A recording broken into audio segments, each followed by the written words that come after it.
Assalamualaikum Sobat Batur Kanda. Coba kalian bayangin posisi ini. Kalian cuma punya 4.000 prajurit lelah, tapi di depan kalian berdiri tembok raksasa kekaisaran Romawi yang dijaga puluhan ribu pasukan elit bersenjata lengkap. Secara logika, ini misi bunuh diri. Secara matematika, kalian sudah kalah sebelum mulai. Tapi, apa jadinya kalau gue bilang sejarah mencatat negeri raksasa ini tekuk lutut hanya dalam waktu 6 hari saja? Bukan karena jumlah pasukan, bukan karena senjata canggih, tapi karena sebuah trik gila dari Amr bin As yang bahkan bikin Khalifah Umar bin Khattab geleng-geleng kepala.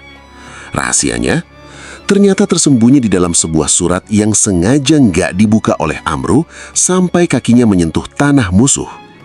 Kira-kira apa isi surat itu sampai bisa meruntuhkan mental sebuah kekaisaran?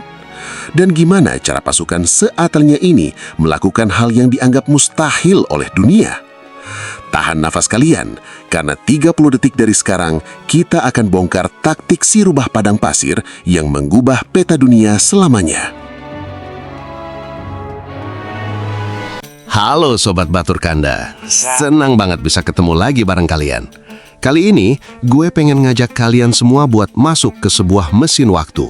Kita bakal mundur jauh banget, ke sekitar tahun 639 Masehi atau 18 Hijriah. Coba kalian bayangin, kalian lagi berdiri di pinggiran gurun yang panasnya minta ampun. Angin kencang bawa pasir yang bikin mata perih. Dan di depan kalian cuma ada hamparan cakrawala yang gak ada ujungnya. Di titik itu, ada sekelompok orang. Cuma 4.000 orang, sobat. Kalau dibandingin sama penonton konser musik di stadion sekarang, jumlah itu tuh kecil banget. Mereka cuma bawa perlengkapan seadanya. Pedang, panah, tombak, dan kuda-kuda yang sudah mulai kehausan. Tapi yang bikin merinding bukan jumlahnya, melainkan apa yang ada di depan mereka. Di depan mata mereka ada sebuah kekaisaran raksasa yang sudah berkuasa ribuan tahun. Namanya Mesir.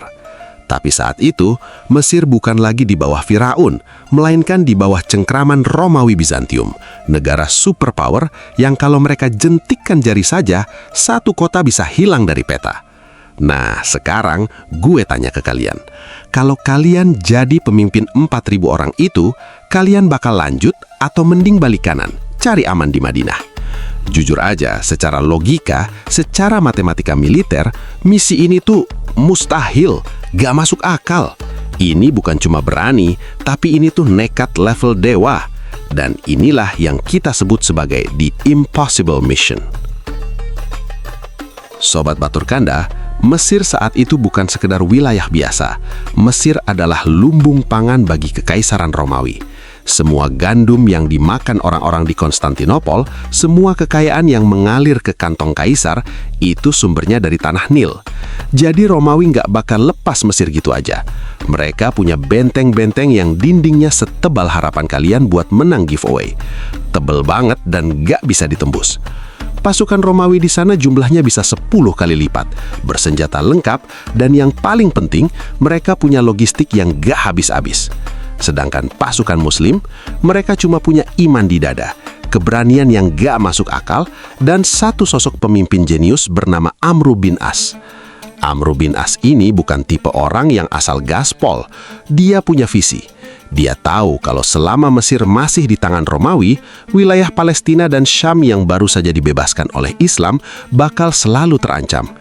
Ibaratnya, kalau kalian punya rumah, tapi tetangga sebelah masih simpen bom, kalian gak bakal bisa tidur nyenyak kan? Begitulah perasaan Amr. Dia merasa dakwah Islam gak akan pernah aman kalau Mesir belum lepas dari pengaruh Romawi.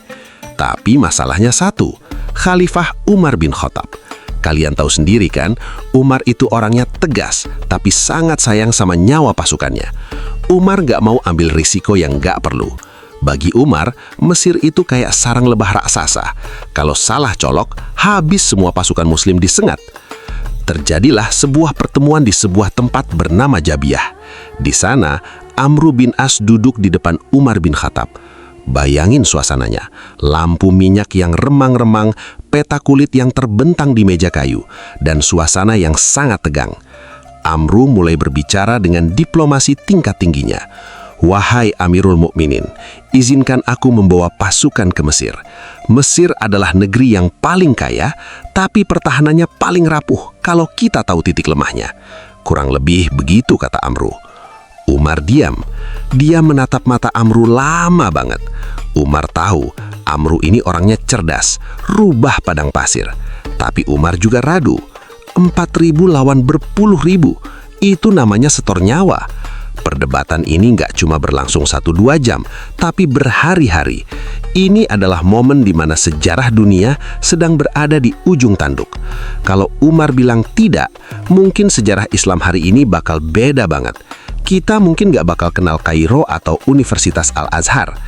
Tapi akhirnya, dengan berat hati dan penuh kehati-hatian, Umar memberikan lampu hijau yang sangat tipis. Lampu hijau yang sifatnya bersyarat. Umar bilang, "Pergilah, tapi tunggu surat dariku." Inilah awal dari kegilaan itu. 4.000 orang ini mulai bergerak. Mereka berjalan di bawah terik matahari melintasi gurun Sinai yang kejam. Setiap langkah kaki kuda mereka itu kayak lagi main judi sama takdir. Mereka nggak tahu apakah di depan sana mereka bakal disambut kemenangan atau justru maut yang menjemput di tengah padang pasir. Sobat Batur Kanda, yang bikin saya merinding setiap kali baca sejarah ini adalah mentalitas mereka. Mereka tahu mereka kalah jumlah. Mereka tahu mereka nggak punya alat pengepung benteng yang canggih. Tapi mereka tetap jalan. Kenapa? Karena mereka nggak merasa sendirian. Amru bin As itu bukan cuma pimpin pasukan, tapi dia lagi pimpin sebuah keyakinan. Dia pengen buktiin kalau dunia gak cuma dikuasai oleh mereka yang punya senjata paling banyak, tapi oleh mereka yang punya tujuan paling mulia. Tapi drama belum selesai. Di tengah jalan, saat debu gurun Sinai mulai menutupi pandangan, muncul seorang utusan berkuda dari Madinah. Dia membawa sebuah surat dari Khalifah Umar. Surat yang isinya bisa menghentikan seluruh misi ini seketika. Bayangin, Amru sudah di perbatasan. Sedikit lagi kakinya menginjak tanah Mesir. Dia lihat ada utusan datang bawa surat. Amru tahu, firasatnya bilang kalau isi surat itu pasti perintah buat balik kanan. Apa yang dilakukan Amru? Apakah dia langsung buka suratnya? Enggak, sobat. Inilah kecerdikan atau mungkin kita sebut kenekatan seorang Amru bin As. Dia bilang ke utusannya, "Tahan dulu surat itu. Kita jangan buka sampai kita berhenti buat istirahat." Amru terus memacu kudanya lebih cepat, masuk lebih dalam ke wilayah Mesir. Dia sengaja nggak mau tahu isi surat itu sampai dia yakin kakinya sudah benar-benar berada di wilayah musuh. Kenapa? Karena dia tahu celah hukumnya. Kalau dia belum masuk Mesir dan surat itu isinya suruh pulang, dia harus taat. Tapi kalau dia sudah di dalam Mesir, ceritanya beda. Dia sudah terlanjur basah, maka sekalian saja berenang. Gila kan? Ini benar-benar strategi yang berisiko tinggi. Kalau gagal, Amru bisa dituduh membangkang sama khalifah. Tapi kalau berhasil, dia bakal jadi pahlawan yang membuka gerbang peradaban baru. Jadi Sobat Batur Kanda, inilah bab 1 kita. Sebuah misi yang secara logika itu zong, dipimpin oleh seorang pemimpin yang nekatnya minta ampun dan didukung oleh 4.000 orang yang sudah mewakafkan nyawanya buat sejarah. Mereka lagi berjalan menuju mulut harimau. Dan di bab selanjutnya, kita bakal lihat apa yang terjadi pas Amru bin As akhirnya buka surat itu di tanah Mesir. Apakah dia bakal dipaksa pulang dengan rasa malu, atau itu justru jadi surat perintah untuk menghancurkan dominasi Romawi selamanya? Jangan bergeser dulu, karena setelah ini suasana bakal makin panas. Kita bakal masuk ke pertempuran pertama yang bakal menentukan nasib jutaan orang di tanah para Firaun. Tetap di Batur Kanda, karena sejarah baru saja dimulai. Oke, Sobat Batur Kanda, sebelum kita lihat gimana pasukan Amru bin As mulai nalik pedang mereka, kita harus paham dulu satu hal. Kenapa momen itu disebut momen paling pas? Ibarat kalian mau war di sebuah game, kalian harus tahu dulu kan status HP dan mana musuh kalian? Nah, di abad ke-7 ini, dunia itu lagi bengek-bengeknya, Sobat. Kalau kalian buka peta dunia tahun 630-an, kalian bakal lihat 2 raksasa yang udah berantem selama ratusan tahun. Di sebelah kiri ada Romawi Bizantium, dan di sebelah kanan ada Persia Sasanid. Dua-duanya ini adalah superpower. Tapi masalahnya, mereka baru aja selesai perang habis-habisan selama 25 tahun. Bayangin, 25 tahun tawuran terus, nggak berhenti. Hasilnya, dua-duanya bangkrut. Kas negaranya kosong, tentaranya capek mental, dan rakyatnya udah muak sama pajak yang selangit buat biaya perang. Nah, di tengah kekacauan dua raksasa yang lagi megap-megap ini, muncullah kekuatan baru dari padang pasir Arabia. Sebuah kekuatan yang nggak pernah diperhitungkan sebelumnya. Romawi sama Persia itu kayak dua petarung MMA senior yang lagi luka parah. Tiba-tiba muncul anak muda baru masuk ring dengan stamina penuh.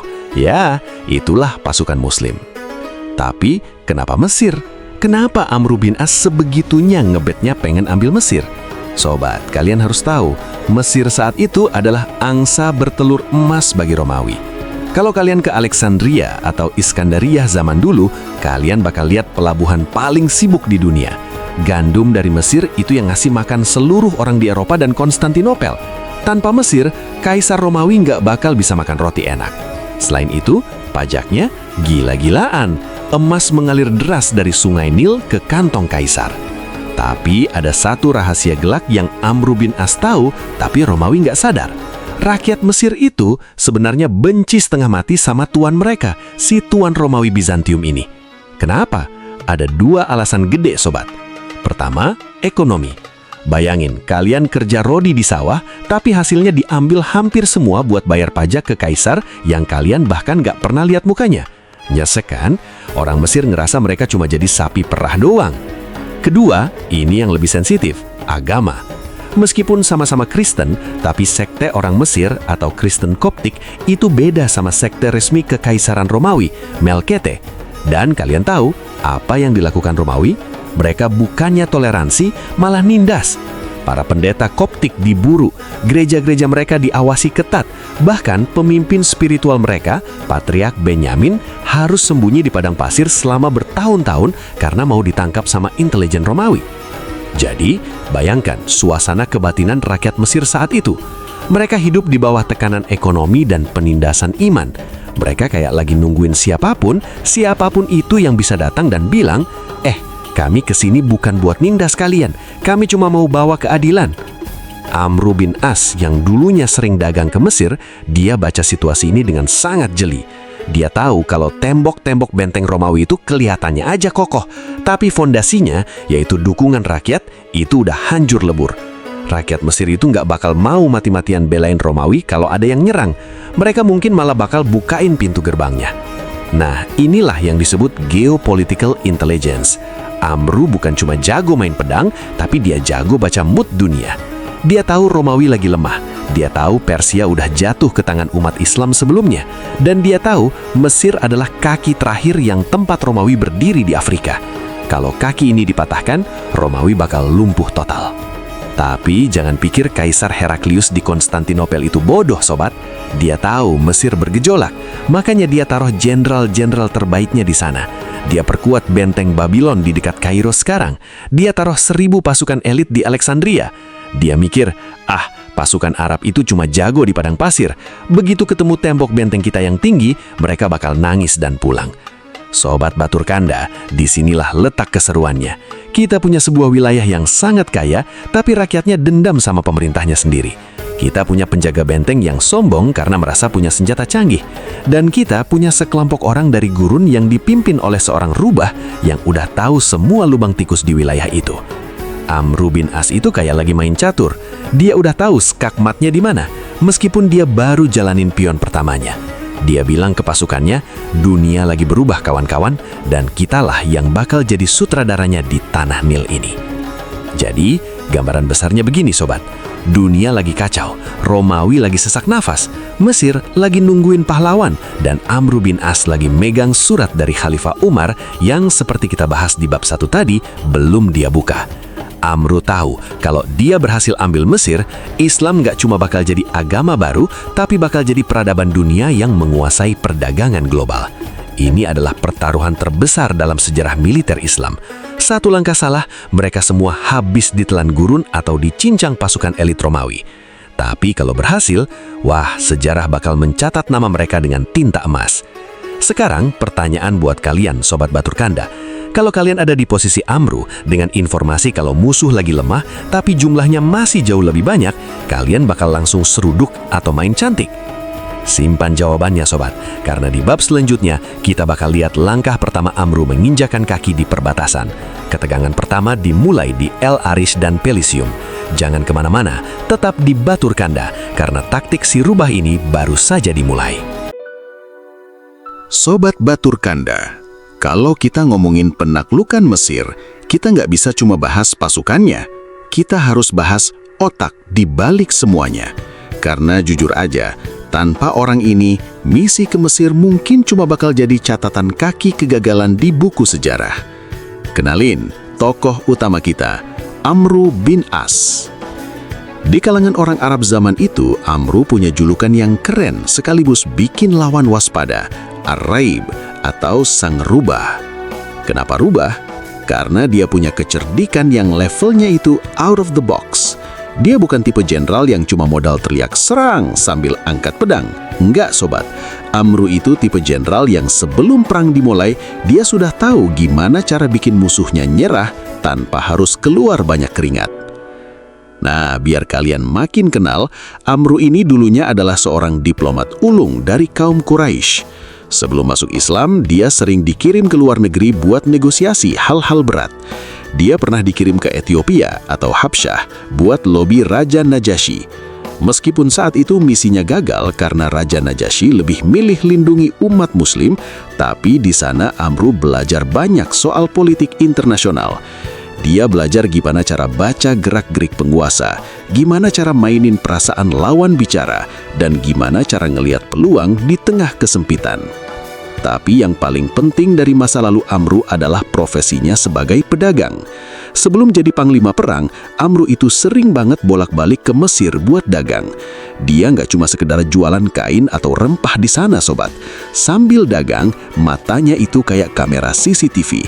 Dia ngeliat jalur-jalur logistik Romawi. Dia ngeliat gimana kondisi benteng-bentengnya. Dia ngobrol sama rakyat lokal dan dia ngerasain sendiri betapa kayanya tanah Mesir itu. Jadi, pas dia berdiri di depan Khalifah Umar bin Khattab buat minta izin nyerang Mesir, Amru itu nggak modal nekat doang. Dia punya big data di kepalanya. Dia tahu titik lemah Romawi di Mesir bukan di jumlah pasukannya, tapi di manajemennya yang korup dan rakyatnya yang sudah nggak loyal. Umar bin Khattab sendiri sebenarnya tahu betapa licinnya Amru ini. Umar pernah bilang, tidak sepantasnya bagi Amru bin As berjalan di muka bumi kecuali sebagai seorang pemimpin. Itu pujian setinggi langit dari seorang Umar yang kita tahu sendiri orangnya sangat tegas dan gak gampang puji orang. Tapi ya itu, Umar juga tahu kalau Amru dikasih kebebasan sedikit, dia bakal improvisasi yang bikin jantung deg-degan. Dan bener aja, drama surat yang belum dibuka itu adalah bukti otentik kecerdikan Amru. Coba kita bedah lagi momen itu, karena ini lucu sekaligus jenius. Waktu itu, Amru sudah jalan bawa 4.000 orang. Pas lagi di perbatasan, datang kurir bawa surat dari Umar. Amru sudah punya firasat, wah ini pasti surat perintah buat balik. Kalau dia buka surat itu saat itu juga di tanah Palestina, secara hukum Islam dia wajib taat dan balik. Misinya gagal sebelum dimulai. Apa yang dilakukan sang rubah? Dia tanya ke kurirnya, surat ini buat saya? Kurirnya bilang iya. Terus Amru bilang, oke, kita bawa dulu, kita lagi buru-buru, nanti kita buka pas istirahat. Amru sengaja memacu kudanya sekencang mungkin sampai dia yakin sudah melewati batas wilayah Rafah, masuk ke tanah Mesir. Pas sudah sampai di sebuah tempat bernama Syajarotain yang masuk wilayah Mesir, barulah dia kumpulin para komandannya. Dia buka surat itu di depan umum. Isinya beneran perintah. Kalau kamu masih di wilayah Palestina, pulanglah. Tapi kalau kamu sudah masuk wilayah Mesir, lanjutkan dengan berkah Allah. Amru langsung senyum dan nanya ke orang-orang di sekitarnya, kita sekarang lagi di mana ya? Palestina apa Mesir? Pasukannya jawab, sudah di Mesir, Jenderal. Amru langsung tutup suratnya dan bilang, oke, kalau gitu kita lanjut. Kalian lihat kan, Amru itu nggak melanggar perintah Khalifah secara teknis, tapi dia mainin timingnya. Dia tahu kalau Umar itu orang yang sangat menghargai hukum, makanya dia cari celah di dalam hukum itu sendiri. Inilah kenapa dia disebut rubah. Dia tahu cara dapat izin tanpa harus membangkang. Tapi jangan salah, kecerdikan Amru ini dibarengi dengan kepemimpinan yang sangat membumi. Dia tahu 4.000 orangnya itu bukan pasukan super yang gak bisa mati. Makanya dia selalu memposisikan dirinya bukan cuma sebagai atasan, tapi sebagai otak yang bakal mastiin setiap tetes darah pasukannya gak terbuang sia-sia. Dia punya karisma yang bikin prajuritnya percaya kalau mereka ikut Amru mereka bakal menang. Dan emang bener, dalam sejarah militer, moral pasukan itu 50% kemenangan. Dan Amru jago banget jagain moral itu dengan cara bicara yang meyakinkan dan taktik yang gak ketabak. Sobat Batur Kanda, sosok Amru bin As ini ngajarin kita satu hal penting. Keberanian itu harus punya kompas, dan kompas itu adalah kecerdasan.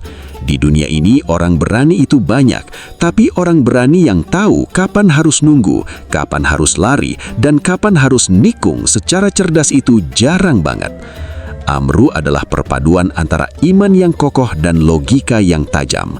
Dia nggak cuma ngandelin mukjizat, dia ngandelin riset pasar, maksudnya riset medan perang yang matang. Dia tahu siapa musuhnya, dia tahu siapa temannya, dan yang paling penting, dia tahu siapa dirinya sendiri. Nah, sekarang sang rubah sudah resmi menginjakan kaki di Mesir. Surat dari Khalifah sudah dikantongi, pasukan sudah semangat. Tapi musuh pertama sudah menunggu di depan mata. Bukan sembarang musuh, tapi sebuah kota benteng pelabuhan yang bakal jadi ujian pertama bagi 4.000 pasukan ini. Kira-kira gimana cara Amru naklukin kota pertama yang dijaga ketat padahal dia nggak bawa alat berat sama sekali? Apakah trik rubahnya bakal berhasil lagi? Siapkan diri kalian, karena di bab 4 kita bakal bahas kenekatan di perbatasan El Aris. Ini adalah momen di mana pedang mulai bicara. Jangan kemana-mana, tetap di Batur Kanda. Sobat Batur Kanda, sekarang bayangkan kalian berada di posisi salah satu dari 4.000 prajurit itu. Kalian baru saja melihat panglima kalian, Amru bin As, melipat surat dari Khalifah dengan senyum tipis yang sulit diartikan. Di depan kalian, bukan lagi padang pasir yang akrab, tapi sudah masuk ke wilayah kedaulatan negara adidaya. Kalian tahu, sekali kaki melangkah maju dari titik ini, gak ada kata pulang.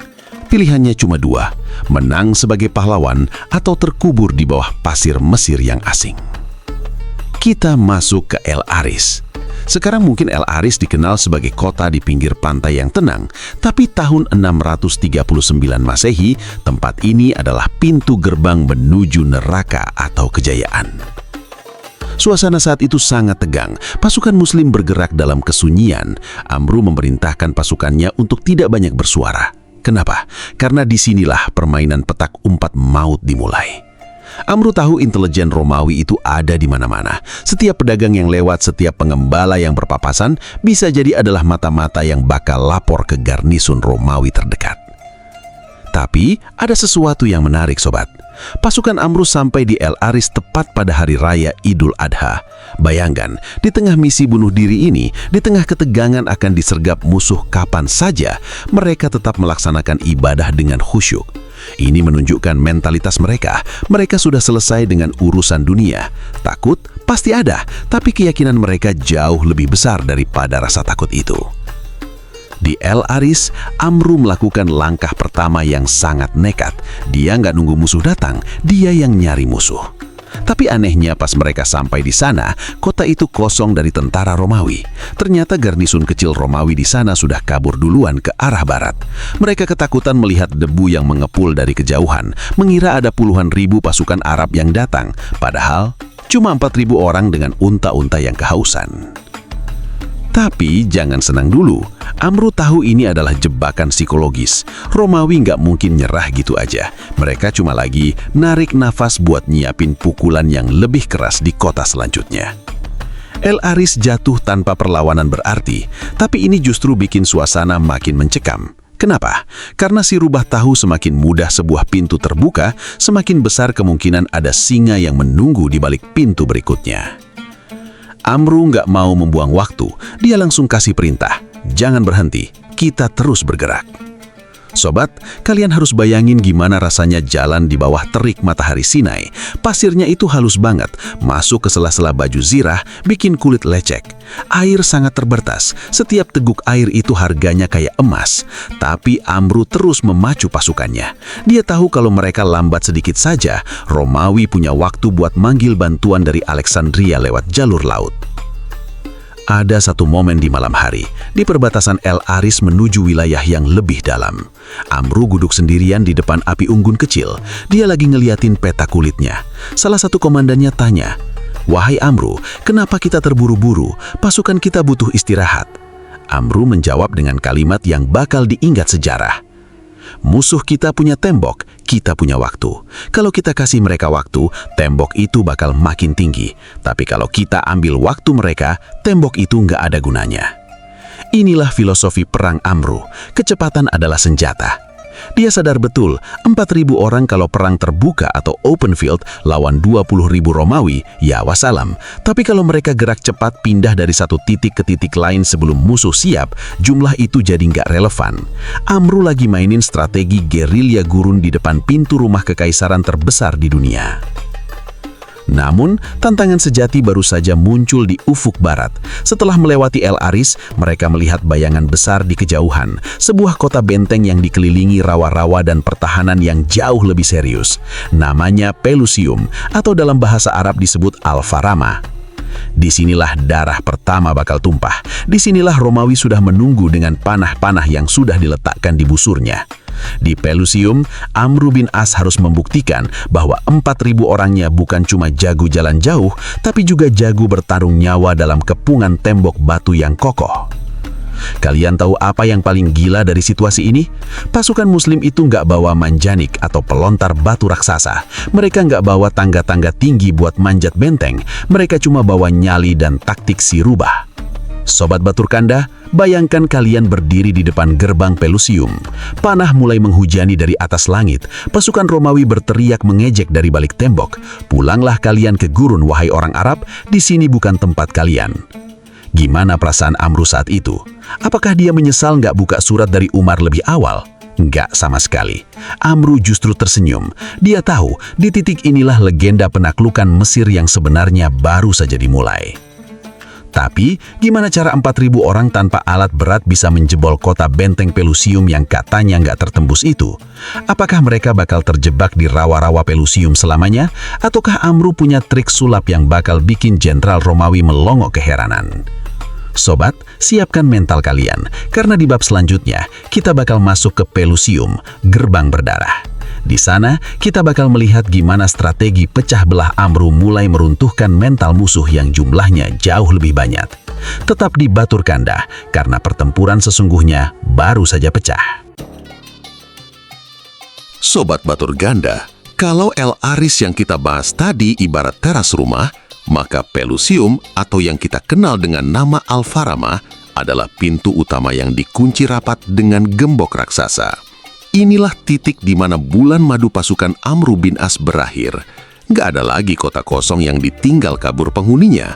Di sini yang ada cuma tembok batu yang dingin, menara pengawas yang penuh pemanah, dan aroma maut yang tercium dari balik parit-parit pertahanan. Pelusium itu strategisnya nggak main-main, sobat. Kota ini adalah kunci akses ke seluruh dataran rendah Mesir. Kalau kalian mau ke Nil, kalian harus lewat sini. Romawi tahu itu, makanya mereka naruh pasukan yang benar-benar siap mati di sini. Begitu pasukan Amru sampai di depan gerbangnya, mereka nggak disambut dengan karpet merah, tapi dengan hujan panah yang saking banyaknya sampai bisa menutupi cahaya matahari. Coba kalian bayangin posisi 4.000 prajurit muslim saat itu. Mereka nggak punya katapult atau pelontar batu raksasa buat hancurin tembok. Mereka juga nggak punya menara pengepung yang bisa digeser. Mereka cuma punya nyali, tangga-tangga kayu darurat, dan keyakinan kalau mereka nggak bakal pulang sebelum gerbang itu jebol. Pengepungan ini nggak cuma sehari 2 hari, sobat. Ini berlangsung selama 1 bulan penuh. 1 bulan di bawah terik matahari yang menyengat di siang hari dan dingin yang menusuk tulang di malam hari. Disinilah mental pasukan diuji. Logistik mulai menipis, air harus dihemat. Sementara dari atas tembok, tentara Romawi mengejek dengan makanan yang melimpah. Mereka teriak dari atas, "Kalian cuma orang-orang lapar, balik saja ke padang pasir, makanlah pasir kalian." Tapi Amru bin As bukan tipe orang yang gampang panas kupingnya. Dia justru pakai ejekan itu buat bakar semangat pasukannya. Dia keliling ke tiap tenda, dia tepuk bahu prajuritnya. Dia bilang, "Lihat mereka di atas sana. Mereka punya segalanya, tapi mereka nggak punya keberanian buat turun dan hadapi kita 1 lawan 1. Mereka bersembunyi di balik batu karena mereka takut sama kalian." Dan disinilah si rubah beraksi lagi. Amru nggak mau terus-terusan cuma ngepung pasif. Dia mulai mainin taktik hit and run di sekitar gerbang. Dia sengaja bikin serangan-serangan kecil buat bikin pasukan Romawi nggak bisa tidur tenang. Setiap malam ada saja gangguan. Kadang cuma suara takbir yang menggelegar, kadang serangan panah api mendadak. Amru bikin mereka paranoid. Dia pengen mental penjaga benteng itu rontok dulu sebelum serangan final dilakukan. Sampai akhirnya tibalah hari penentuan. Amru melihat ada celah di pertahanan Romawi. Mungkin mereka mulai lenah karena sudah 1 bulan mengepung tanpa hasil besar. Amru kumpulin pasukan elitnya. Dia bilang, "Hari ini Pelusium adalah milik kita atau kita bertemu di surga." Begitu aba-aba dimulai, suasana berubah jadi neraka. Suara dentingan pedang ketemu baju zirah Romawi mulai terdengar. Pasukan muslim merangsek maju. Mereka nggak peduli lagi sama hujan panah. Mereka pakai perisai kayu mereka sebagai payung maut. Mereka lari menuju tembok, sandarkan tangga, dan mulai memanjat dengan kecepatan yang nggak masuk akal. Bayangkan kekacauan itu, sobat. Prajurit Romawi di atas tembok mulai panik. Mereka siram minyak panas, mereka lempar batu besar, tapi pasukan muslim terus naik. 1 orang jatuh, 2 orang menggantikan. Semangat mereka itu kayak api yang disiram bensin. Di tengah kekacauan itu, ada beberapa prajurit muslim yang berhasil melompat ke atas tembok dan membuka ruang. Mereka bertarung seperti singa yang lepas dari kandang.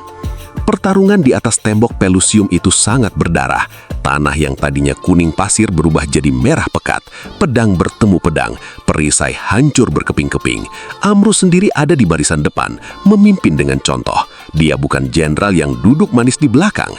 Dia ada di sana, merasakan panasnya darah dan debu yang sama dengan pasukannya. Akhirnya, suara derit gerbang raksasa itu terdengar. Krit! Gerbang Pelusium terbuka dari dalam. Begitu gerbang itu terbuka, pasukan berkuda muslim langsung menyerbu masuk seperti air bah yang menjebol bendungan. Pasukan Romawi yang ada di dalam kota nggak punya pilihan lain. Mereka kocar-kacir. Sebagian besar tewas dalam pertempuran jarak dekat, sebagian lagi lari ke arah barat menuju benteng yang lebih besar, Benteng Babylon. Sobat, Pelusium akhirnya jatuh. Ini adalah kemenangan besar, tapi harganya mahal. Banyak sahabat-sahabat terbaik gugur di sini. Amru berdiri di atas menara tertinggi Pelusium, melihat ke arah barat, ke arah sungai Nil yang legendaris itu. Dia tahu, ini baru permulaan. Jatuhnya Pelusium itu kayak efek domino. Beritanya langsung nyebar ke seluruh Mesir. Rakyat Mesir mulai bisik-bisik, kalian dengar nggak? Pasukan dari gurun itu baru saja ambil Pelusium cuma dalam 1 bulan. Ini bikin moral Romawi di kota-kota lain mulai goyah. Mereka nggak nyangka, pasukan yang mereka sebut orang lapar itu bisa punya kekuatan sebuas itu. Tapi Amru nggak mau terlena. Dia tahu di depan sana ada tantangan yang 10 kali lebih berat. Sebuah benteng yang tingginya nggak masuk akal, yang dijaga oleh ribuan pasukan elit kaisar dan dikelilingi oleh parit air yang dalam dimba. Benteng Babylon. Sobat, kemenangan di Pelusium ini baru saja membuka kotak Pandora. Romawi sekarang benar-benar marah. Kaisar Heraklius langsung kirim perintah, habisi mereka di Babylon. Jangan biarkan satupun orang Arab itu menyentuh sungai Nil. Pertanyaannya, gimana cara Amru ngadepin pasukan bantuan Romawi yang jumlahnya makin banyak, sementara pasukannya makin berkurang karena perang di Pelusium? Disinilah Amru bakal ngerasain momen paling kritis dalam hidupnya. Tetap di Batur Ganda, karena di bab 6 kita bakal masuk ke inti dari cerita ini, Benteng Babylon dan 6 hari yang bakal mengubah wajah dunia selama-lamanya. Jangan sampai kelewatan. Sobat Batur Kanda, sekarang kita sampai di bagian yang paling gila dari seluruh rangkaian penaklukan Mesir. Kalau kalian main game, ini adalah boss level yang sebenarnya. Lupakan Pelusium, lupakan El Arish. Di depan mata Amr bin As, sekarang berdiri sebuah monster arsitektur militer bernama Benteng Babylon. Gue kasih tahu ya, ini bukan Babylon yang ada di Irak atau cerita-cerita kuno itu. Ini adalah benteng super kuat yang terletak di wilayah yang sekarang kita kenal sebagai Kairo Lama. Benteng ini tingginya 18 meter. Bayangin, itu setinggi gedung 5 atau 6 lantai. Tebal dindingnya itu sekitar 2 meter. Nggak cuma itu, benteng ini dikelilingi parit air yang dalam dan terhubung langsung sama Sungai Nil. Artinya apa?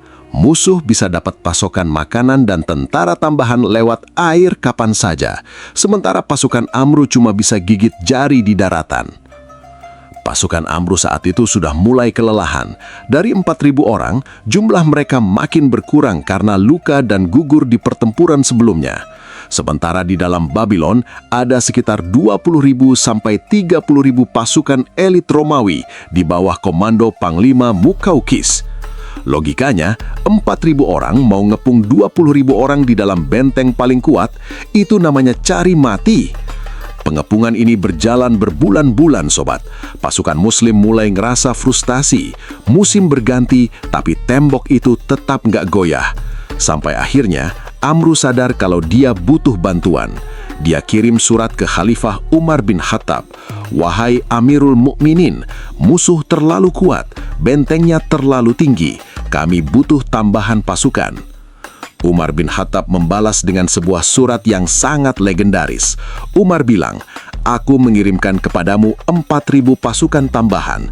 Tapi ingat, di dalam 4.000 orang itu ada 4 orang panglima yang masing-masing dari mereka kekuatannya setara dengan 1.000 orang.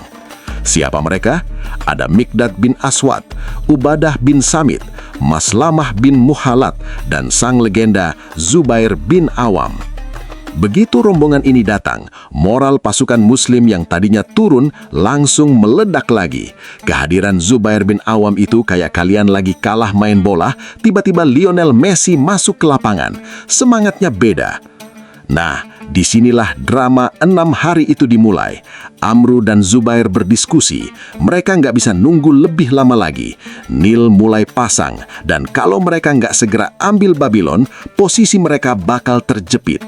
Mereka memutuskan untuk melakukan serangan final selama 6 hari yang bakal menentukan nasib Mesir selama-lamanya.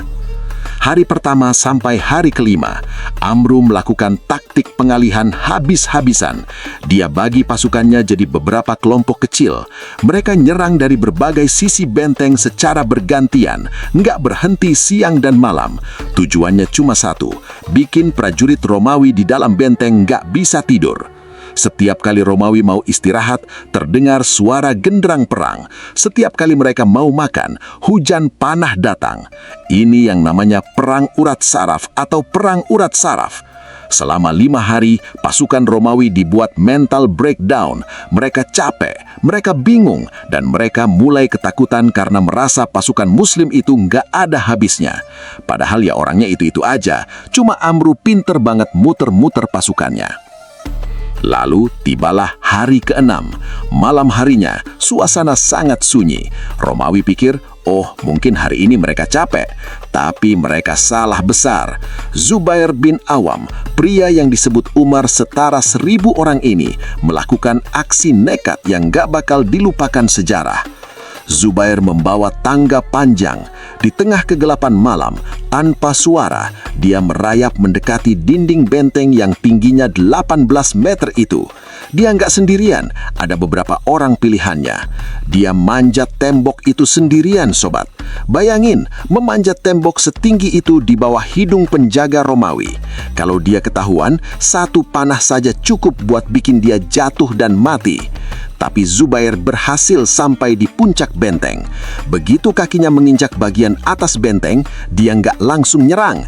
Dia berdiri tegak, menarik nafas sedalam-dalamnya, dan meneriakkan kalimat yang menggetarkan langit. Allahu Akbar! Suara takbir Zubair itu disaut oleh ribuan pasukan muslim di bawah benteng. Suaranya menggema, memantul di dinding-dinding batu Babylon, bikin bumi serasa bergetar. Pasukan Romawi yang lagi tidur langsung lompat kaget. Mereka panik luar biasa. Di alam kegelapan itu, mereka pikir pasukan muslim sudah berhasil menjebol benteng dan sudah ada di dalam dengan jumlah ribuan. Zubair langsung loncat ke bawah, ke arah gerbang bagian dalam. Dia tebas siapapun yang menghalangi. Dengan kekuatan luar biasa, dia berhasil buka kunci gerbang raksasa Babylon dari dalam. Begitu gerbang terbuka, boom! Pasukan Amr bin As yang sudah nunggu di luar langsung merangsek masuk seperti air bah. Pertempuran di dalam benteng itu sangat kacau. Romawi nggak punya waktu untuk bikin barisan. Mereka kocar-kacir. Panglima Mukaukis yang melihat benteng tak tertembusnya sudah jebol, langsung sadar kalau hari ini adalah hari kekalahan mereka. Dia lari ke sebuah pulau di tengah Nil untuk menyelamatkan diri, sementara pasukannya yang tersisa menyerah. Hanya dalam 6 hari tekanan intens dan 1 malam aksi gila dari Zubair bin Awam, benteng Babylon yang legendaris itu jatuh ke tangan Islam. Dunia terkejut. Bagaimana mungkin benteng sekuat itu bisa jatuh oleh pasukan yang gak punya alat berat? Jawabannya bukan cuma di pedang, tapi di mentalitas. Amru dan pasukannya gak melihat tembok tinggi sebagai penghalang, tapi sebagai tantangan yang harus dipecahkan dengan kecerdikan. Sobat Batur Kanda, jatuhnya Babylon adalah game over buat kekuasaan Romawi di wilayah pedalaman Mesir. Tapi jangan salah, perjalanan Amru belum selesai. Masih ada satu kota lagi, kota paling indah di Mediterania, pelabuhan terbesar Romawi yang dijaga oleh armada laut raksasa, Alexandria. Tapi sebelum ke sana, Amru harus berhadapan dengan sebuah meja perundingan. Mukaukis ingin berbicara. Dia pengen tahu, sebenarnya orang-orang Arab ini maunya apa sih? Penasaran gimana debat antara Amr bin As dan Mukaukis? Gimana cara Amru meyakinkan musuhnya kalau Islam itu datang membawa keadilan, bukan penindasan? Tetap di Batur Kanda, karena di bab 7 kita bakal bahas diplomasi di atas pedang. Ini adalah saat di mana kata-kata Amru jauh lebih tajam daripada pedangnya. Sobat Batur Kanda, setelah gema takbir di benteng Babylon mereda dan debu pertempuran mulai turun ke bumi, suasana di pinggiran Sungai Nil berubah drastis. Kalau sebelumnya yang kita dengar adalah dentingan pedang dan teriakan perang, sekarang yang ada cuma suara aliran air Nil yang tenang dan hembusan angin malam yang membawa aroma kepastian. Benteng Babylon sudah jatuh. Tapi bagi Amr bin As, kemenangan militer itu cuma setengah dari pekerjaan. Dia tahu kalau dia cuma mau menjajah, dia bisa saja langsung meratakan apa yang tersisa. Tapi Amru punya misi yang lebih besar. Dia ingin memenangkan hati rakyat Mesir, bukan cuma tanahnya. Di sisi lain, Panglima Mukawakis, penguasa Mesir bentukan Romawi, sedang duduk termenung di sebuah tempat bernama Pulau Raudah. Dia syok sobat. Dia nggak habis pikir gimana bisa benteng kebanggaannya jebol cuma dalam hitungan hari oleh orang-orang yang dia anggap primitif. Akhirnya Mukawakis memutuskan untuk mengirim utusan. Dia ingin tahu sebenarnya apa sih yang dicari oleh pasukan Amru ini? Emas, gandum, atau kekuasaan? Amr bin As menyambut utusan itu dengan cara yang sangat cerdas. Dia sengaja nggak pamer kemewahan. Dia biarkan utusan Romawi itu melihat gimana para pejuang Muslim hidup. Mereka tidur di atas pasir, makan roti kering yang sama dengan panglimanya. Dan yang paling bikin utusan itu merinding adalah saat mereka melihat pasukan Muslim sholat berjamaah. Utusan itu balik ke Mukawakis dan lapor, "Wahai Tuan, kami menghadapi kaum yang lebih mencintai kematian daripada kami mencintai kehidupan. Mereka lebih suka duduk rendah di tanah daripada duduk di atas kursi emas. Pemimpin mereka tidak bisa dibedakan dengan rakyatnya." Mendengar itu, Mukawakis makin gemetar. Akhirnya Mukawakis meminta negosiasi langsung. Dan disinilah Amru melakukan sebuah langkah diplomatik yang sangat ikonik. Dia mengirimkan sebuah delegasi yang dipimpin oleh Ubadah bin Somit. Sobat Batur Kanda, kalian harus bayangkan momen ini. Ubadah bin Somit itu orangnya sangat tinggi, badannya tegap, dan kulitnya hitam legam. Saat Ubadah masuk ke ruangan negosiasi, Mukalokis sempat ketakutan. Dia bilang, "Singkirkan orang hitam ini dariku dan biarkan yang lain bicara." Tapi apa jawaban pasukan Muslim? Mereka dengan tenang bilang, "Orang hitam ini adalah yang paling mulia di antara kami dalam hal ilmu dan kebijaksanaan. Dia adalah pemimpin kami dan kami tidak akan melangkahi perintahnya." Ini adalah tamparan keras bagi sistem kasta Romawi yang sangat rasis saat itu. Di depan Mukalokis, Ubadah bin Somit bicara dengan nada yang sangat tenang tapi tajam seperti mata pedang. Dia menawarkan 3 pilihan yang selalu menjadi SOP pasukan Muslim. 1. Islam. Kita jadi saudara, punya hak dan kewajiban yang sama. 2. Jizyah. Kalian tetap pada agama kalian. Kami lindungi nyawa dan harta kalian, tapi kalian bayar pajak perlindungan yang jumlahnya jauh lebih kecil dari pajak Romawi. 3. Perang. Jika jalur damai ditolak. Mukalokis sebenarnya sangat ingin menerima opsi kedua, jizyah. Kenapa? Karena dia sadar selama ini Romawi cuma meras Mesir tanpa memberikan perlindungan yang nyata. Dia melihat kejujuran di mata Ubadah. Dia melihat bahwa di bawah Islam, rakyat Mesir, terutama orang Kristen Koptik, bakal punya kebebasan beragama yang selama ini dirampas oleh gereja resmi Romawi. Namun, ada masalah besar, Kaisar Heraklius di Konstantinopel. Begitu Heraklius dengar Mukalokis mau damai sama orang-orang gurun, dia marah besar. Dia tuduh Mukalokis penyakit dan pengkhianat. Heraklius bilang, "Mesir adalah harga diriku, jangan berikan 1 keping perak pun kepada mereka." Akibatnya, negosiasi itu sempat buntu, tapi diplomasi Amru sudah meracuni pikiran para pemimpin lokal Mesir. Mereka mulai berpikir, buat apa kita bela kaisar yang jauh di sana, yang cuma mau uang kita, sementara orang-orang Arab ini menawarkan perlindungan dan kebebasan dengan biaya yang lebih murah. Amru bin As sengaja memberikan waktu bagi ide-ide ini untuk berkembang. Dia nggak buru-buru menyerang lagi. Dia biarkan diplomasi bekerja di bawah permukaan. Inilah kehebatan Amru. Dia tahu kapan harus narik pedang dan kapan harus narik simpati. Sobat Batur Kanda, diplomasi di atas pedang ini mengajarkan kita bahwa kekuatan yang sesungguhnya bukan terletak pada seberapa keras kita berteriak, tapi seberapa konsisten kita antara ucapan dan perbuatan. Pasukan Muslim menang negosiasi bukan karena mereka jago berdebat, tapi karena karakter mereka yang bikin musuh merasa minder. Akhirnya, meskipun Heraklius menolak damai, rakyat Mesir secara mental sudah pindah ke lain hati. Mereka nggak lagi melihat pasukan Amru sebagai penjajah, tapi sebagai pembebas. Jalan ke Alexandria mulai terbuka, bukan hanya lewat perang, tapi lewat kepercayaan. Tapi jangan pikir urusan selesai di sini. Meskipun pemimpin lokal mulai simpati, pasukan elit Romawi di Alexandria masih punya 1000-an kapal perang dan tembok yang lebih besar lagi. Di bab selanjutnya, kita bakal bahas sesuatu yang lebih menyentuh hati. Mengapa rakyat Mesir yang tadinya beda agama malah memilih untuk mendukung Islam daripada saudara seiman mereka, Romawi? Siapkan hati kalian, karena bab 8 adalah tentang hati rakyat Mesir. Tetap di Batur Kanda. Sobat Batur Kanda, kita sering banget dengar cerita sejarah tentang penaklukan yang isinya cuma darah, api, dan air mata.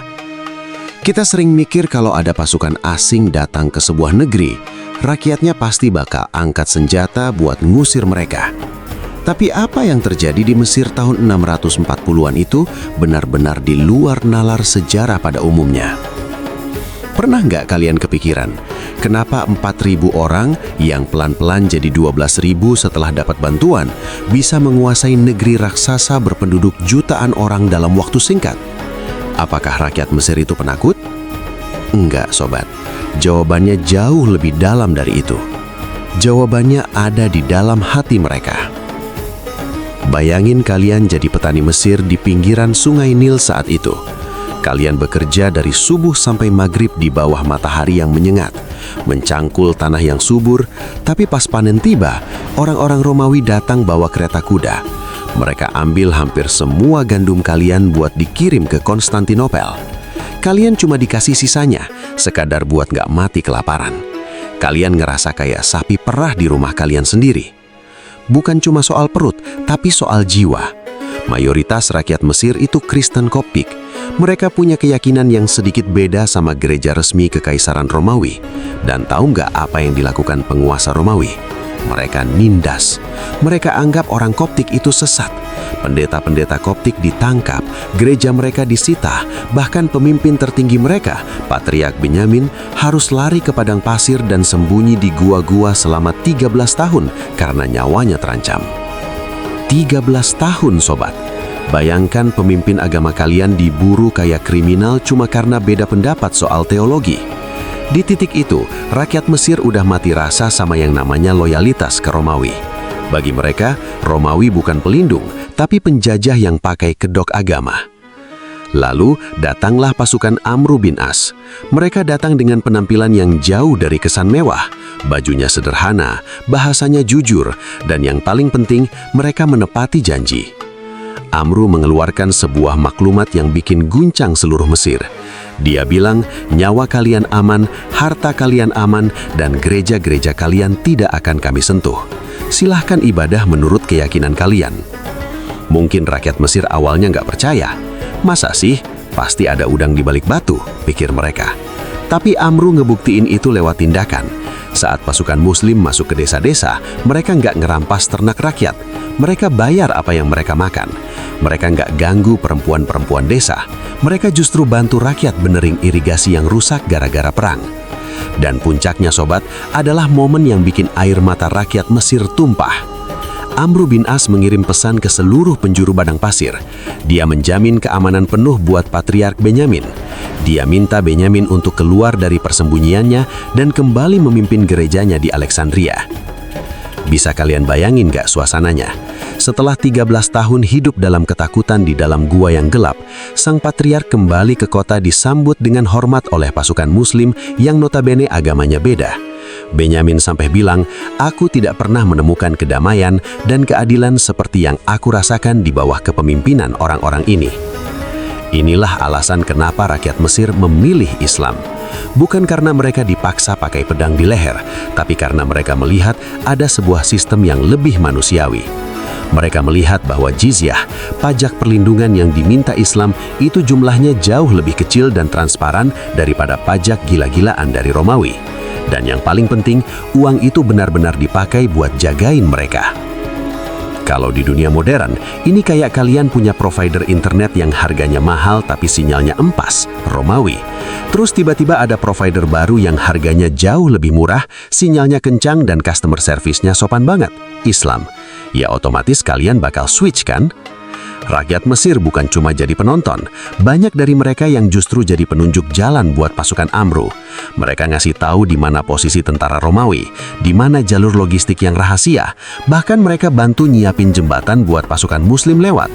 Romawi kaget, mereka pikir rakyat bakal belain mereka, ternyata rakyat malah bukain pintu buat si tamu dari gurun. Sobat Batur Kanda, sejarah ini ngajarin kita satu hal penting. Kekuatan fisik bisa menduduki sebuah wilayah, tapi cuma keadilan yang bisa menduduki hati manusianya. Amru bin As menang di Mesir bukan cuma karena dia jago taktik militer, tapi karena dia paham kalau senjata paling mematikan di dunia adalah kasih sayang dan rasa aman. Tapi jangan pikir kaisar di Konstantinopel tinggal diam. Begitu tahu rakyat Mesir mulai berkhianat dan benteng Babylon jatuh, Romawi langsung ngumpulin sisa-sisa kekuatan terbaik mereka. Mereka mundur ke benteng terakhir, benteng paling megah, permata di pinggir laut Mediterania, Alexandria. Alexandria adalah benteng terakhir. Kalau ini jatuh, Romawi tamat di Afrika. Kalau ini gagal diambil, Amru bin As terjepit di tengah-tengah. Gimana cara Amru menaklukkan kota pelabuhan yang punya armada laut paling kuat di dunia itu? Di bab selanjutnya, kita bakal masuk ke babak final, jatuhnya Alexandria dan akhir dari Kekaisaran Romawi. Tetap di Batur Kanda, karena akhir cerita ini bakal bikin kalian makin kagum dengan kecerdikan sang rubah. Sobat Batur Kanda, sampailah kita di puncak dari segala puncak. Jika benteng Babylon adalah jantungnya Mesir, maka Alexandria atau Iskandariah adalah mahkotanya. Bayangkan, setelah menempuh perjalanan ratusan kilometer dari gurun yang gersang, melewati debu dan darah di Pelusium, hingga adu nyali di Babylon, pasukan Amru bin As akhirnya sampai di pinggir Laut Mediterania. Di depan mata mereka terbentang sebuah kota yang kecantikannya bikin siapapun menahan nafas. Alexandria saat itu adalah kota paling modern, paling kaya, dan paling indah di dunia setelah Konstantinopel. Bangunannya terbuat dari marmer putih yang berkilauan kalau kena sinar matahari. Jalanannya lebar, tertata rapi, dan di ufuk laut berdiri salah satu keajaiban dunia, mercusuar Faros yang menjulang tinggi ke langit. Tapi bagi Amru bin As, keindahan ini adalah tantangan militer paling rumit yang pernah dia hadapi. Alexandria bukan cuma punya tembok yang lebih tinggi dari Babylon, tapi kota ini punya nafas yang gak bisa diputus, laut. Sobat, inilah masalahnya. Pasukan Muslim itu jagoan darat, tapi mereka nggak punya kapal perang. Sementara Alexandria adalah markas besar armada laut Romawi. Biarpun Amru ngepung lewat darat sampai kiamat, Romawi tetap bisa kirim tentara, makanan, dan senjata lewat laut. Kapal-kapal mereka keluar masuk pelabuhan dengan santainya, seolah mengejek pasukan Amru yang cuma bisa memandang dari kejauhan. Pengepungan ini nggak sebentar, sobat. Kalau judul kita bilang hanya dalam 6 hari, itu adalah momentum emas saat pertahanan utama mereka rontok di titik-titik krusial. Tapi proses totalnya memakan waktu hampir 1 tahun.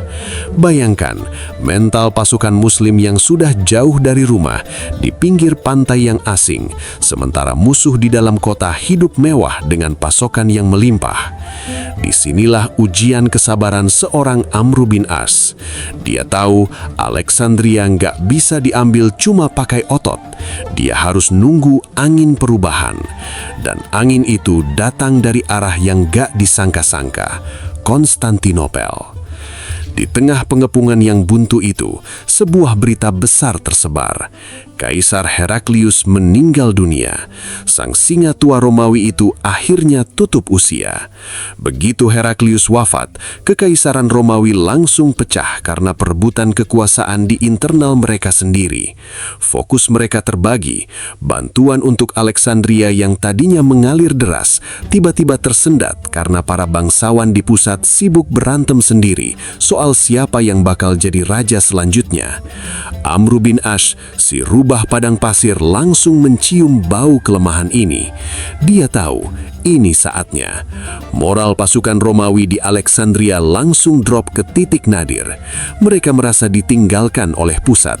Ditambah lagi, rakyat lokal Mesir di dalam kota udah nggak mau lagi bantu Romawi. Mereka lebih milih Alexandria jatuh ke tangan Amru daripada terus-terusan menderita di bawah pengepungan yang gak jelas ujungnya. Melihat situasi itu, Panglima Mukawakus akhirnya mengambil keputusan paling berat dalam hidupnya.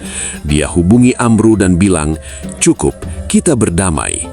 Pada 8 November 641 Masehi, sebuah perjanjian ditandatangani.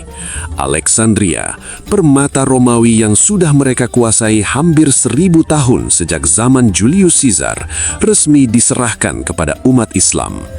Detik-detik penyerahan itu sangat mengharukan, sobat. Tidak ada pembantaian, tidak ada penjarahan. Amru bin As memberikan waktu 11 bulan bagi siapapun orang Romawi yang mau pergi dari Alexandria untuk mengemasi barang-barangnya. Mereka dipersilahkan naik kapal dan pulang ke Konstantinopel dengan aman. Amru menjamin kalau satu rambut pun dari mereka nggak akan disentuh selama mereka pergi dengan damai. Bayangkan pemandangan di pelabuhan Alexandria saat itu. Kapal-kapal Romawi mulai berlayar menjauh, membawa sisa-sisa kejayaan sebuah kekaisaran yang pernah menguasai dunia. Prajurit Romawi melihat dari atas kapal, menatap tembok kota mereka untuk terakhir kalinya dengan mata berkaca-kaca. Sementara di atas tembok kota, pasukan Muslim berdiri dengan tenang, bukan sebagai penindas, tapi sebagai pemilik baru yang membawa keadilan. Begitu Amru masuk ke dalam kota, dia terpesona. Dia langsung mengirim surat kepada Khalifah Umar bin Khattab di Madinah. Isinya sangat terkenal. "Wahai Amirul Mukminin, aku telah menaklukkan sebuah kota yang keindahannya tidak bisa aku lukiskan dengan kata-kata. Di dalamnya ada 4.000 istana, 4.000 pemandian umum, 400 teater, dan kemewahan yang tak terimajinasi. Tapi tahu nggak apa yang diperintahkan Umar? Umar nggak minta Amru tinggal di istana-istana mewah itu. Umar justru minta Amru membangun kota baru yang lebih sederhana agar pasukan Muslim tidak terbuai oleh kemewahan Alexandria yang bisa merusak mental pejuang mereka. Dari sinilah nantinya lahir kota Fustat yang jadi cikal bakal Kairo. Sobat Batur Kanda, jatuhnya Alexandria bukan cuma soal pindah tangan kekuasaan. Ini adalah akhir dari sebuah era. Era di mana Mediterania adalah danau Romawi telah berakhir. Mesir, dengan segala kekayaan gandum dan sejarahnya, kini resmi menjadi bagian dari peradaban Islam. Hanya dengan modal awal 4.000 orang yang nekat, strategi si rubah yang brilian, dan momentum 6 hari yang menghancurkan mental musuh di Babylon, Amru bin As telah meruntuhkan dominasi negara adikuasa. Ini adalah kemenangan logika atas kekuatan fisik, kemenangan karakter atas kesombongan. Tapi, apa warisan yang ditinggalkan Amru setelah pedang disarungkan? Bagaimana nasib Mesir setelah tidak lagi jadi sapi perah Romawi? Tetap di Batur Kanda, karena di bab terakhir kita bakal bahas warisan penakluk dan bagaimana Mesir bertransformasi menjadi pusat ilmu pengetahuan dunia yang kita kenal sekarang. Jangan sampai kelewatan bab penutup yang penuh inspirasi ini. Sobat Batur Kanda, akhirnya kita sampai di penghujung perjalanan luar biasa ini. Kita sudah melihat gimana 4.000 orang berjalan menembus debu gurun. Gimana si rubah Amru bin As memainkan taktik psikologis yang bikin jenderal-jenderal Romawi gemetar. Dan gimana dinding-dinding batu Alexandria akhirnya terbuka untuk perdamaian. Tapi, kemenangan sejati itu bukan pas pedang disarungkan. Kemenangan sejati adalah apa yang terjadi setelah perang itu selesai. Banyak penakluk di dunia ini yang setelah menang, mereka malah jadi tiran baru. Mereka ambil emasnya, mereka injak-injak rakyatnya, lalu mereka hilang di telan sejarah. Tapi Amru bin As, dia punya rencana yang jauh lebih besar dari sekedar menguasai wilayah. Hal pertama yang dilakukan Amru bukan membangun istana buat dirinya sendiri. Ingatkan instruksi Khalifah Umar? Umar nggak mau pasukannya lembek karena kemewahan Alexandria. Maka, Amru mengajak pasukannya pindah sedikit ke arah pedalaman, ke tempat di mana tenda dia dulu berdiri pas pengepungan Babylon. Di sana, dia membangun sebuah kota baru yang diberi nama Fustat. Fustat ini bukan kota yang penuh tembok tinggi bin angkuh. Fustat adalah kota yang terbuka. Di tengah kota itu, Amru membangun sebuah bangunan yang sampai sekarang, kalau kalian ke Kairo, kalian masih bisa lihat fondasinya, Masjid Amru bin As. Ini adalah masjid pertama yang berdiri di seluruh benua Afrika. Bayangin, dari sebuah tenda sederhana, lahir sebuah pusat peradaban yang nantinya bakal melahirkan ribuan ulama dan ilmuwan besar dunia. Ada satu cerita yang bikin gue pribadi kagum banget sama sisi kemanusiaan Amru. Waktu itu, Jazirah Arab lagi dilanda kelaparan hebat yang dikenal dengan sebutan Amul Ramadah, Tahun Abu. Madinah kering kerontang, rakyatnya kelaparan. Khalifah Umar kirim surat darurat ke Mesir. "Wahai Amru, tolonglah umat Muhammad, mereka dalam bahaya." Apa jawaban Amru? Dia nggak cuma kirim 1 atau 2 gerobak makanan. Dia membalas surat Umar dengan kalimat yang sangat puitis sekaligus bikin merinding. Aku akan mengirimkan unta-unta pembawa gandum yang kepalanya sudah sampai di Madinah, sementara ekornya masih ada di Mesir. Sobat, itu bukan sekedar kiasan. Amru benar-benar mengirimkan ribuan unta penuh makanan tanpa henti.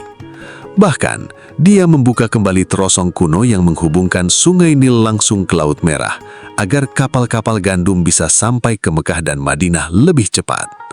Proyek infrastruktur raksasa ini selesai dalam waktu singkat. Inilah Amru bin As. Dia bukan cuma ahli perang, tapi dia adalah administrator jenius yang tahu gimana cara pakai kekayaan Mesir buat menyelamatkan nyawa orang banyak. Di bawah kepemimpinan Amru, Mesir bertransformasi. Rakyat Mesir yang tadinya merasa jadi sapi perah Romawi, sekarang merasa jadi pemilik tanah mereka sendiri. Pertanian maju pesat karena Amru benerin sistem irigasi Nil yang selama puluhan tahun diabaikan Romawi. Toleransi beragama terjaga dengan sangat kuat. Gereja-gereja Koptik kembali makmur. Mesir nggak lagi jadi provinsi yang diperas, tapi jadi jantung baru bagi dunia Islam. Dan semua itu bermula dari keberanian 4.000 orang yang banyak orang bilang nggak mungkin menang. Sobat Batur Kanda, kalau kita ambil hikmah dari seluruh cerita ini, ada satu pelajaran besar buat kita semua. Keterbatasan itu cuma ada di pikiran. Amru bin As nggak punya pasukan sebanyak Romawi. Dia nggak punya alat perang secanggih Bizantium. Tapi dia punya 3 hal yang bikin dia tak terkalahkan. Visi yang jelas, strategi yang cerdas, dan karakter yang bisa dipercaya. Dia membuktikan bahwa hanya dalam 6 hari, momentum besar bisa tercipta kalau kita tahu di mana harus memukul. Dia mengajarkan kita bahwa keberanian tanpa otak itu nekat, tapi otak tanpa keberanian itu sia-sia. Perpaduan keduanya, itulah yang namanya sejarah. Sekarang setiap kali kalian melihat piramida, atau melihat indahnya Sungai Nil, atau mendengar suara azan menggema di kota Kairo, ingatlah bahwa ada sebuah fragmen sejarah di mana seorang rubah padang pasir pernah berdiri di sana. Dia tidak datang untuk menghancurkan, dia datang untuk membangun. Amru bin As wafat di Mesir, tanah yang dia cintai, pada usia yang sangat sepuh. Dia meninggalkan warisan sebuah negeri yang sampai hari ini menjadi pilar peradaban Islam di dunia.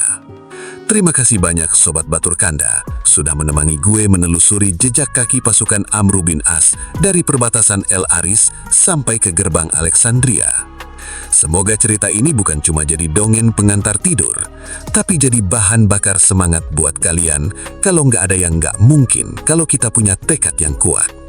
Sebelum gue pamit, gue pengen tahu nih pendapat kalian. Dari semua aksi si rubah Amru bin As tadi, mana yang menurut kalian paling jenius? Atau ada tokoh sejarah lain yang pengen kita bahas di channel Batur Kanda? Tulis di kolom komentar ya. Jangan lupa klik like kalau kalian suka video panjang seperti ini. Subscribe buat yang belum, dan share ke teman-teman kalian yang hobi sejarah. Gue pamit, sampai ketemu di narasi sejarah selanjutnya. Tetaplah menjadi pembelajar, karena sejarah adalah guru terbaik bagi masa depan. Salam Batur Kanda. Wassalamualaikum warahmatullahi wabarakatuh.